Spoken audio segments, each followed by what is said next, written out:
Hi bye, ug sa tanang mga naminaw karon. Itago lang ko sa pangalan nga Mary. I am from Davao. Davao Region, Davao Oriental. Katong college pa ko, hilig na jud kog uyab-uyab. Pero dili ko bigaon ha. I just love receiving attention o love nga sa kuaraga focus ba. Kay at home, dili jud kaayo na ko ma-feel nga I am loved. I feel like competing with my siblings for my parents' attention. Like kailangan ako nga magbuhat og mali para makita ko nila.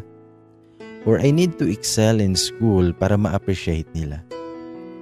College days has been tough for me. Kana bitawng kapoy kaayo makigkompetensya sa mga manghod nga gipaeskwela og private school. From tuition fees to everyday fare and allowances, kailangan nimo nga magpasensya kay ate ka. To the point nga from the university paingog balay kay magbaktas sara ko. Nganong magbaktas?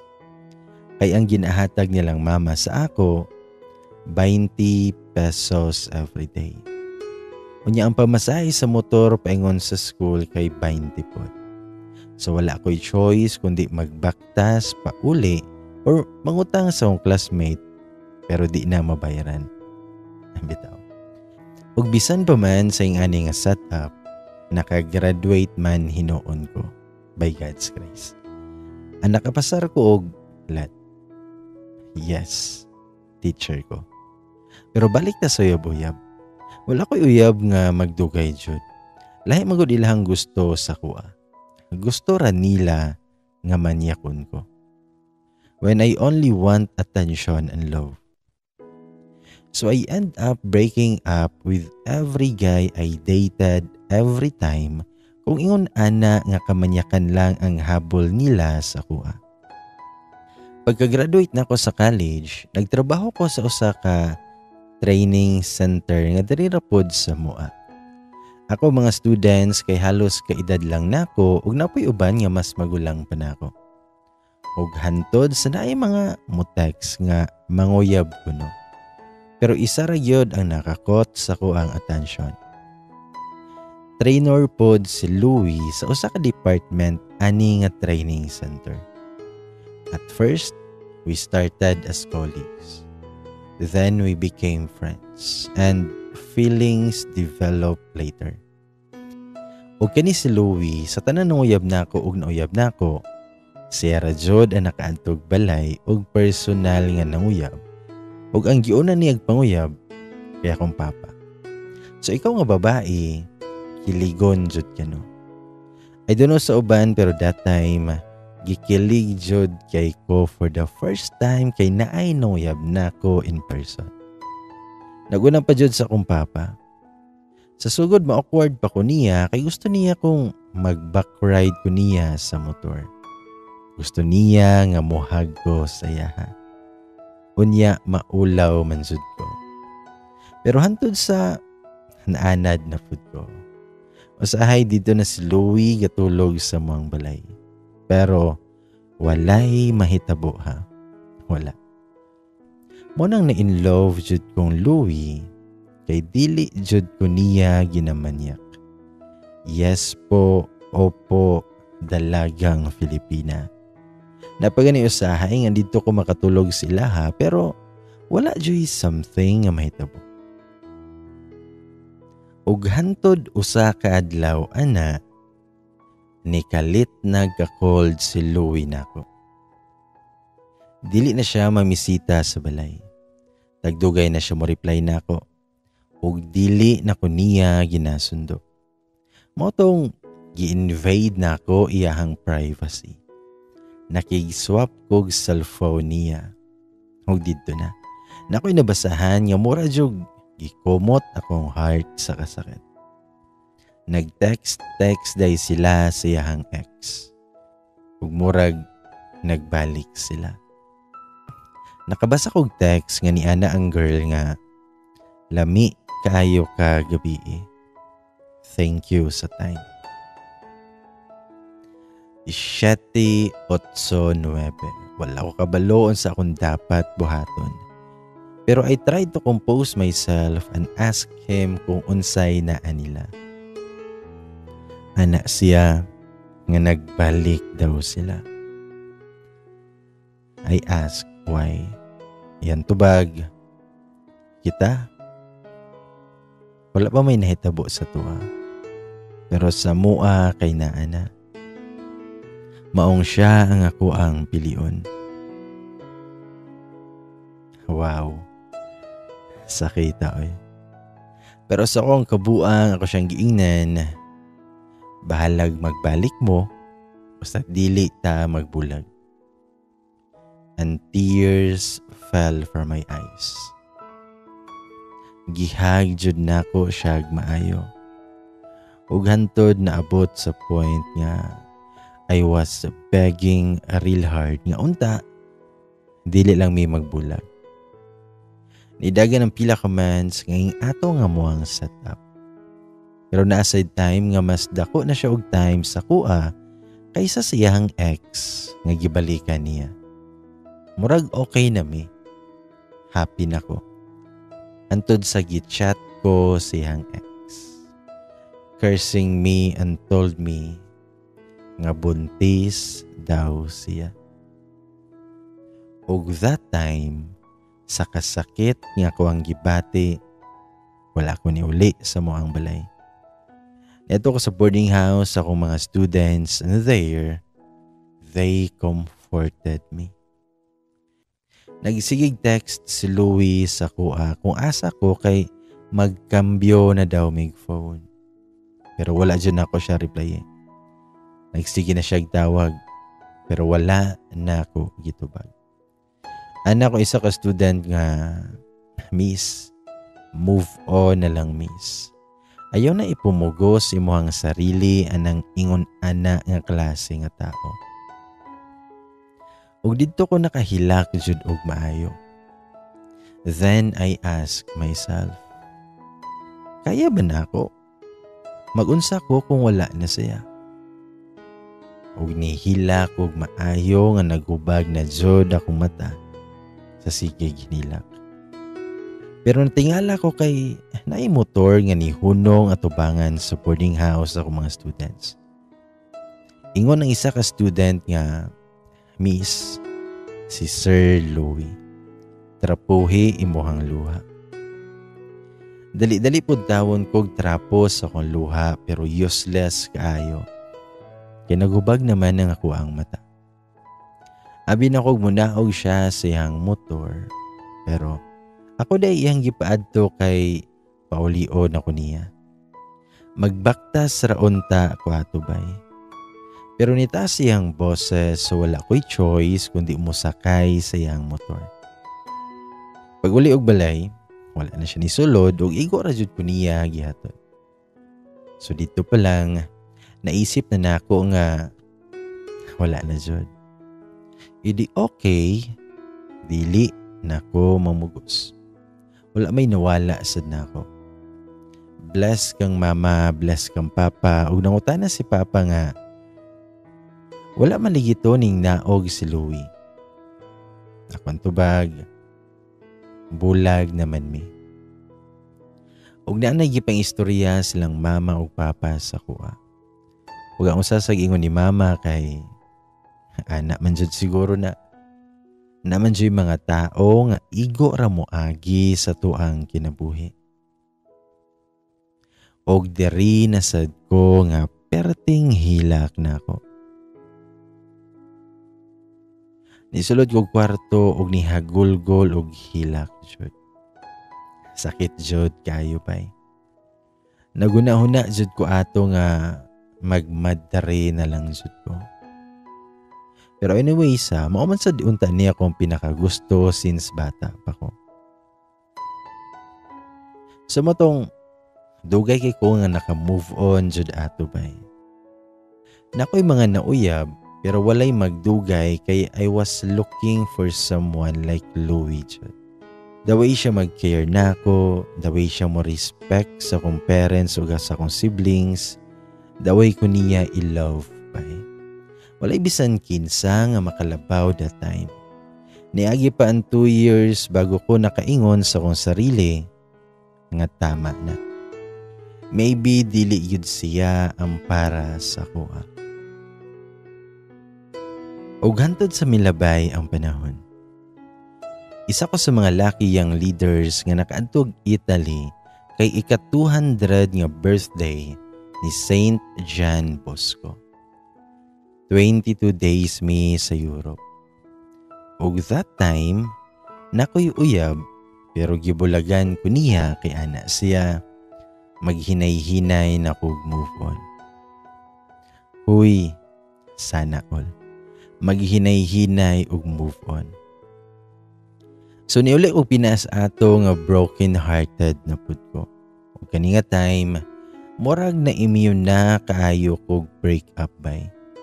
Dili na ako tong maghabol kung biyaan. Dili na ako tong musugot ra nga magbalik sila sa iyang ex. Basta dili lang may magbulag. Dili na ako tong muhila kung makabasa og text nga lami kay kagabi. Thank you. So nakaingon jud ko nga dako jud ang magbag-o sa tua kung moagi tag grabe ka broken.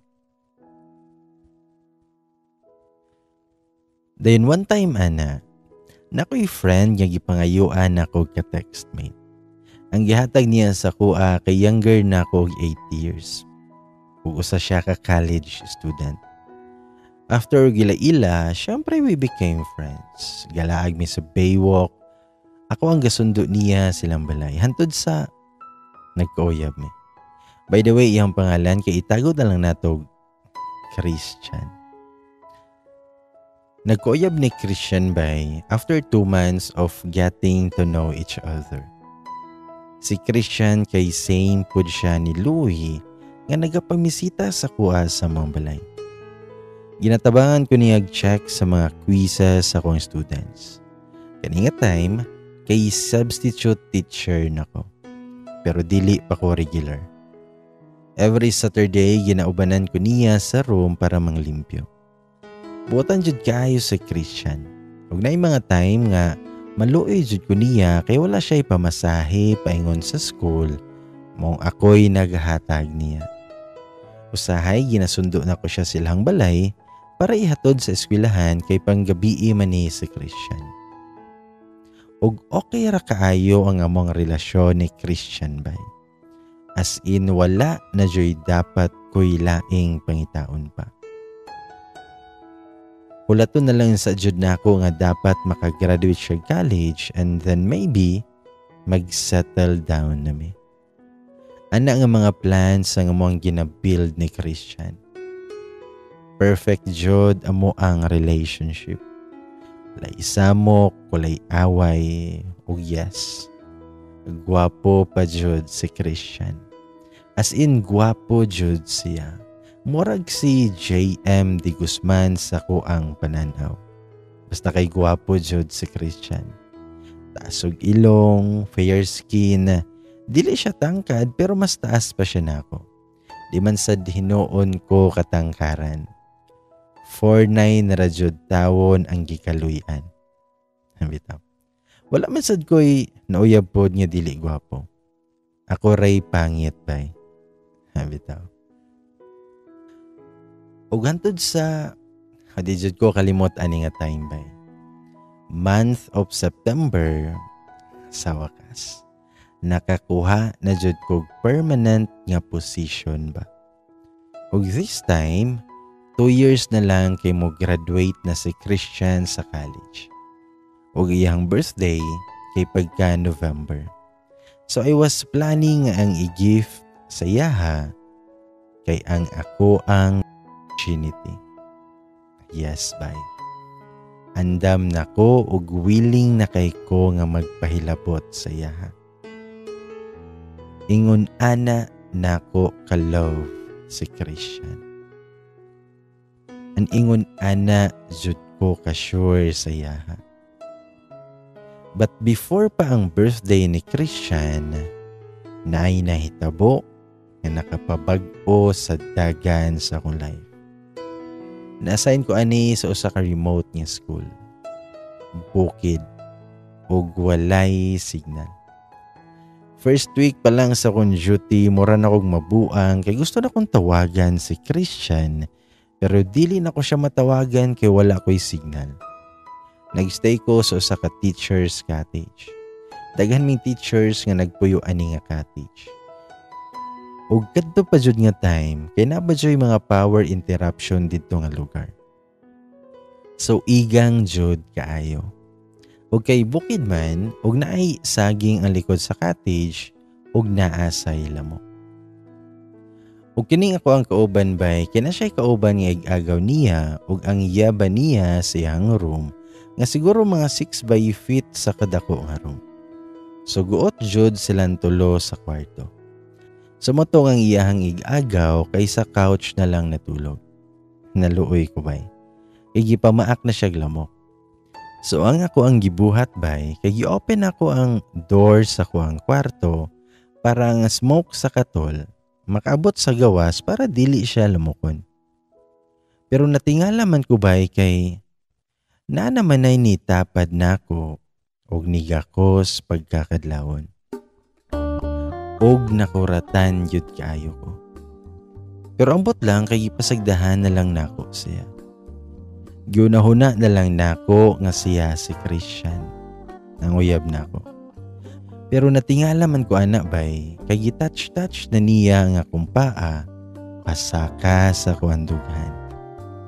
Iyaha man dyan nang gihimas-himas ang ako abay. Ug ang ako ang na-feel ato, kalami ba kaayo. Mong gipasagdan na lang nako siya nga mag-explore sa kuandughan. Ug hantod sa ning atubang ko sa iyaha, ug nag-kiss.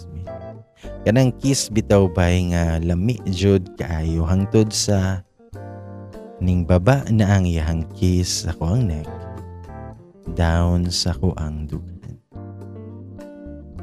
Iayo niyag play ang akuang dugan dito kamit ang iyang tongue. Pinatenderly kaayo. Lami jud ato nga paminaw eh. Feeling na ako nga nagbasa na ko down there. Pero sa dihang gitouch niya ang baba nga part, nakamata ko. Nakamata ko sa katotohanan nga nag-cheat ko kang Christian. So gistap na ko tong iyahang gibuhat na ko pay. Gipagawas na ko siya sa kwarto ug natulog kog balik. Nagpray na lang ko, asking for forgiveness sa akong nabuhat. Nagbasol kog maayo bay. Abot langit ang ako ang pagbaso. Og yes bay. Wala na ko nahatag ako ang pagkababae ato nga kay. Pero feeling jud na ako ato nga time kay bad jud kay ko nga uya para kang Christian. Pila jud to ka nights nga wala ko'y tarong tulog kay sigig. Una-una kung unsay akong iingon kang Christian inig uli na ako. Nagsigir ako gilak. Feel ako that time kay hugaw na kay ko nga pagkababae. Gusto na ko ang ingon ato nga feeling pero dapat si Christian ang lalaki. Kaso lahi nga gay ang nagpa-feel sa kuha ato. Grabe jud kaayo ako ang pagbasol bay. Ug antod kani si gay kinunguyab man hinuon sa kuha. Pero gibaste juday nako siya o giingnan nako nga nako'y uyab. Pero ang manyakis gitubag raman ko niyaga. Unsaon man nimo tong imuhang uyab nga layo man to. Basin gani kay naatoy lain dito. Ug ambot lang bay kay nag-overthink na kog sugod. Kay what if bitaw no nga tinuod ang iyang giingon. Guwapo jud biya si Christian ug daghan jud ang naga-chat niya nga mga girls. Pero wala jud ko gaselos kay dako man jud akong salig ni Christian. Mong gibasted gyapon ako si Guy. Maski nagtapad-tapad na may tulog bay, wala gyapon ako siya gisugot. Una-una na ako, Dili ko makigsettle og lalaki nga wala nagunahuna sa iyang kugmaon. Although OFW siya, lahi ra jud sa Christian. Og niabot jud nag mga pila ka adlaw nga magstay siya sa akong kwarto bay. Sige gyapon siya panguyab nako pero ginabasti jud gyapon ako siya. Pero naigo jud ko bay. Giagi ko niya luto-luto. Ginalutuan ko niya. Kana bitawng murag bana na jud ba. Iyahaman jud siguro kong gilumay. Ginapangita na jud nako ang iyahang nilutuan. Sa moto nga ning decide ko nga bulagan si Christian. Kay dili na nako matake ang guilt nga while uyab ming Christian na lalaki nga gipasagdan lang nako nga motiman nako. Nailang lalaki nga ginabalingan nako sa kuang atensyon. Mong sa ko ang pag-uli, akong gibulagan si Christian. Sakit kay nga makita nako siya nga ning luhod nako og naghilak. Nagpakiluoy nga dili lang nako siya bulagan. Naadlo ko mosulti kang Christian sa tinuod nga nahitabo. Dili ko gusto nga mobaba iyang pagtan-aw nako. So ako alang yun nga giantos ang kasakit. Love kaayo nako sa Christian. Naghinilakay jud may pagbulag na mo. Naglagot ko sa kuang sarili pero wala ko'y mabuhat kundi panindigan kung unsa ang ako ang gisulod. Og anyways bay, ang name ni Guy kay Lloyd. Sounds like Louie. Akong parents wala sila kabalo nga na ako'y kapuyo-puyo sa kuang workplace. Antod sa nilaag si Papa dito sa bukid og dudiyan ay balaan nga naa na day ko'y ka-live-in. Mo ni ang one of the worst situation nga nakapabag-o sa akong life bay. Og diri na jud nagsugod ang gaba ni Christian sa kuha. Yes bay. I consider the situation as gaba. Dili na muli sa city si Guy bay. Maski kapila to sigig ingon sa iyaha nga muli na siya sa ilaha, dili jud siya. Hantod sa nasakpan ko ni Papa nga naay ka-live-in. Maong pag-uli na kog balay, giinan ko ni Papa kung unsay akong plano nga ga-live-in naman ko. Ug maskin pag ikaw 1 million na akong ingon nga wala ko nagpahilabot niya, dili jud gyapon mo tuo ang mga tao kay permi naman ang lalaki nga gakuyog nako. Unsa na lang daw ang ingon sa mga pari sa mga parokya kung may balaan nila nga naki-live-in ko. Unsaon na lang daw ang akong reputasyon as model nga ati sa mga youth diri sa moang community. Ahak jud ning reputation ba? Gidugang pa jud ni Papa nga kung makigbulag ko ni Lloyd, basin ko daw nga mahulog nga gigamit ra nako siya. As driver, as cook, as bantayin nako og matulog ko. Sumutong ko ang gisultian si Lloyd sa giingon ni Papa nako. Ug natingala na lang ko anak bay, nga a week after ato, niadto ang iyang pamilya sa mong balay ug namalaye. Yes bay. Gusto niya nga magpakasal mi para wala ni masulti ang community sa kuha. Dili jud unta ko gusto kay lahi ang lalaki nga gusto nako uminyuan.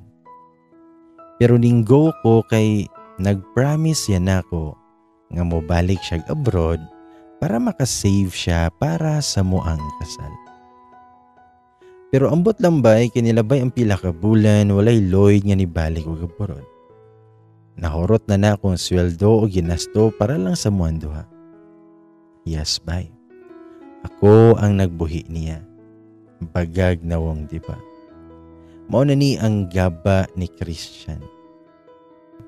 Pero padayon ra gihapon ang amo ang kasal.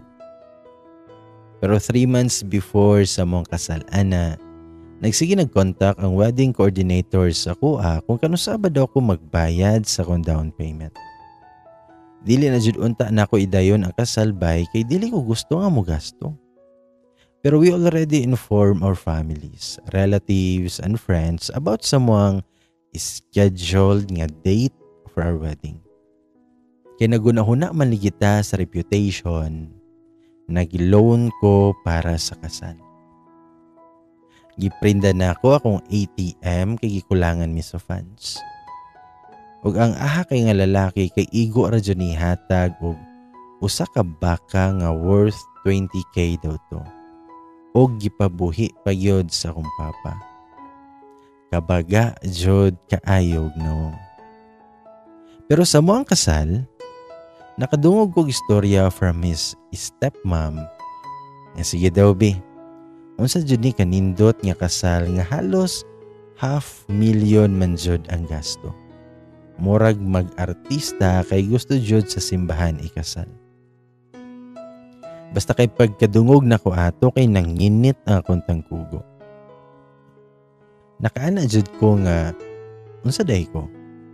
Sa kilid-kilid raba ko napunit si mong stepson. Maestra ko. Dili ko basta nga si kinsa lang dinhaa. Maestra ko og virgin pa jud. Ug ato nga time bay, mas kaatraso na jud ko sa moang kasal. Pero naguna-huna na pud ko sa kong gasto. Naguna-huna ko ilang mama ug papa. Mong gipugan ako ang ako ang kalagot. Gipugan nako ang ako ang kahiubos. Oh yes, bay. Nahuman ang kasal. Nahuman ang kasal nga wala dyo'y nahitabo sa mua sa kumbana. Nahubog siya kauban iyang mga barkada. Dapat na anaw tami sa hotel o nagbuhat og baby. Pero wala dyo'y nahitabo. Nag-away pa dyan mi pagkaugma.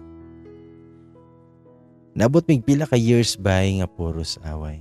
Magila kang adlaw nga walay away. Nabadyo usahay bay nga gusto na jud kay ko nga mag-anak ba. Pero masuko siya kung magakos ko niya. Masuko siya kung maglambing-lambing ko niya. Masuko siya kung magparamdam ko nga gusto ko magpahilabot. Magsakit permi ang akong dugahan every time gina-reject ko niya. Maghilak jud ko patalikod.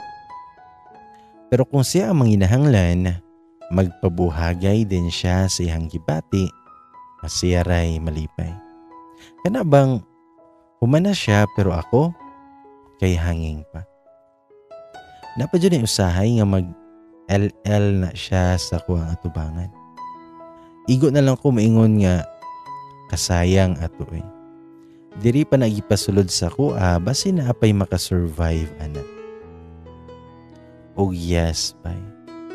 Sukad-sukad ana kay wala jud ko na satisfy every time nga magpalami.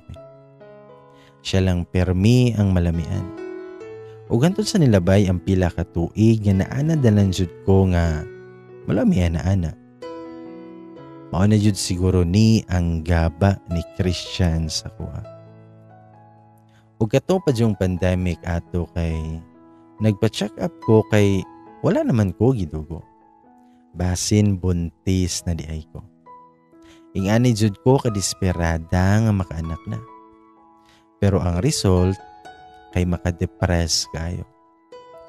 I was diagnosed with PCOS sa akong right ovary with 12 follicles. Ana ang doktor nga makaya pa man daw og hilis ang akong PCOS. And also, retroverted sad ang akong uterus maong lisod jud ipasulod ang dapat isulod para mabuntis. Ug na ako ni chance nga mabuntis daw ko basta doggy style ang amo ang posisyon because sa size, sa shape sa akong uterus. So matong amo ang gitry. Pero huy, dili man kaabot. Pero dili man kaabot. Bisag unsaon bay kay dili gyud kaabot. Pero basin dili jud dax pud iya ha kay first namo kay wala man nagdugo ang ako ha. Yes bay nasakitan ko pero wala man sad ng hapdos. Siguro tungod pod kay wala jud may ana-ana og dali ra pod jud kay siya magawsan. Like dili jud ko masatisfy. Wala jud ko naka-feel anang giingon nila nga gibayaw sa langit tungod sa kalamit. Bitaw bay. Sa bato nilabay ang pila ka months. Naayo na lang ko sa kong pikos. Pero wala jud ko nabuntis. Hantod sa naanad na lang jud ko nga uga permi. Like, salamat na lang ko sa isa ka bulan kay makaisa. May gani kay wala sad gilawa-lawa ang ako ka. Bitaw bay. Pero naanasay nahitabo. Namatay ang kuya sa kuang husband. Naianak iyang kuya duha ka buok. Isa ka lalaki ug isa ka babae. Walay mama ang mga bata kay lagi tuwa na sa laing itlog na buing. So akong gagustuhan nga mag-anak, ni-agree ko nga sa mua ang isa ka bata. Wala kay balo nga ang duha di ay ang ihandalon pag uli gikan sa lubong siyang kuya. Ug diri na jud ang another gaba ni Christian sa kuha. Nag-struggle jud kog maayo financially kay nahulog nga I fed the mouths of his pamangkins. Walay support gikan sa relatives, walay support gikan sa inahan.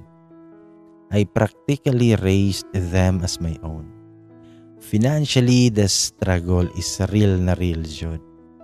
Ug this time, na may work kong bana pero dili enough jud. So kung unsa ang makakulangon, ako gihapon ang ga-provide. Nakautang po money ana sa lender nga 20% ang weekly nga interest. Gihanga kog apas maong wala na nako na update ang payments. So gichat ni lender akong papa. Nag-ingon siya nga na ako'y utang sa yaha. So ko kay kong papa kay every year na lang jud nga ingon ana ang akong problema. Ay nahitabo daw na because of the man I chose to live with. Matud pa niya, nagpa-scam daw kog tambay nga OFW ko no. Oh yes, pay. Agaba nasad ni Christian.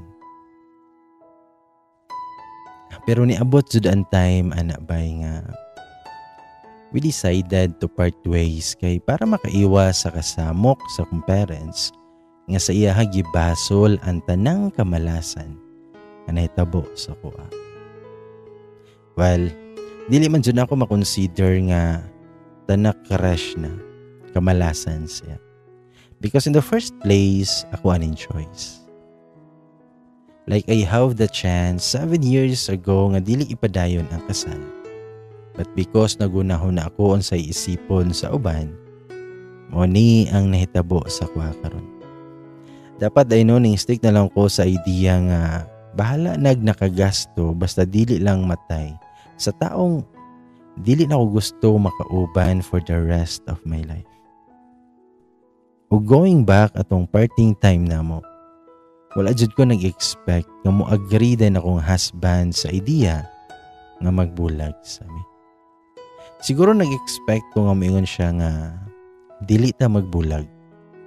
Tarungon na to ni. Dili na ko takasan na tong problema. Maningkamot ko. And so on and so forth. Kaso, wala man jud niya na istorya. Ang iyahalan jung gitubag sa kuha, sige, manguli na lang sa ami sa mga bata sa Davao City. Og dito na ako na-realize nga dili judi ay ako ang iyahang priority. Nga dili judi ay importante sa iyaha nga mga marriage. E kung ginapahalagan pa ko niya as his wife, dili unta siya musugot nga magkalayo mi. Nilabay ang 3 months ana, wala na ko ganahi sa dagan sa mong relasyon.